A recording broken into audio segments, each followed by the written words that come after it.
3 reasons to use a local realtor versus possibly an online service or someone that might be out of the area. The reason that I'm covering this is because we actually have 3 different situations that have happened, and by using someone that wasn't local, it's actually cost the buyer and or the seller a substantial amount of money. So I'm going to tell you 3 different things, okay? The first thing was they actually utilized a real estate agent that was from one of those large companies that was detailing out and saying, oh, we're going to go and do this and this and this and this and this for them. But what happened is that they ended up not being able to provide the service that they actually had tried to do, even from a local real estate standpoint. So they didn't have the pictures done. There was no representative there for when a home inspection was done. There was no representative there for when the actual appraisal was done.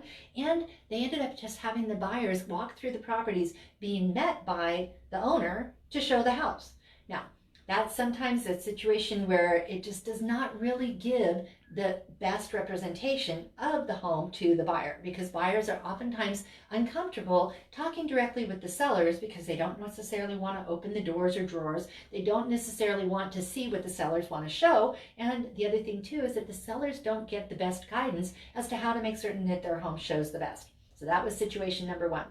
Situation number 2 was where I had an agent that was from out of the area, long distance. They listed a home. They listed a home that was actually using a computer algorithm value that was substantially lower than what the house was actually valued at. They never went up there. They actually contracted somebody from the local area to take pictures of the property. They input the information on it, but they did not accurately represent it. They even put it in the wrong zip code, which meant that it didn't show up on the property's information for the buyers that were actually looking in an incredibly desirable area. That home actually appeared to be in an area that was not even close to being at the same desirability level. That was story number 2.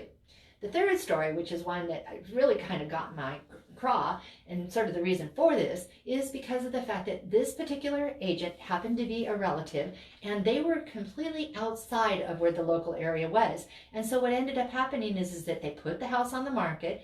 They didn't end up showing up to make certain that the appraisal was done. And by doing that, it actually cost their relatives, sellers, almost $200,000.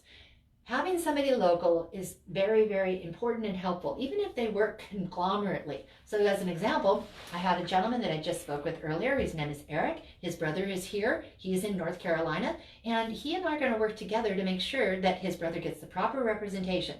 This way, when the house gets put on the market, it's put on the market in a way that really represents what that house has to offer. Also, when an appraiser goes out to the property, guess what? The appraiser is going to be met with the empirical data to make certain that whatever value we get for the home through the sale is actually not only received, but also that way we can make certain it's justified. Because you don't just sell a house, you have to sell and make certain that you get the money. That's the third thing. The fourth thing is that we know the players. You know, when you're in an area like this, knowing who the actual people are, such as home inspectors and appraisers and lenders and things like that, really can be beneficial. I cannot begin to tell you how many times having the wrong team in place is a recipe for disaster. But having a right team in place is actually 100% recipe for not only just a good experience, but a successful sale. So there's so many more things to this, but at the same time, please help us get this out. Help other people understand. And I'd like to have your comments. Have you ever experienced having it be where you've had somebody show up or list their home and you've seen the house and it is not even close to who you expected it to be? Or have you ever had or heard of any of those horror stories? And also ask questions. I appreciate your questions because this is exactly why we do these. We want to make certain and give as much information out as possible.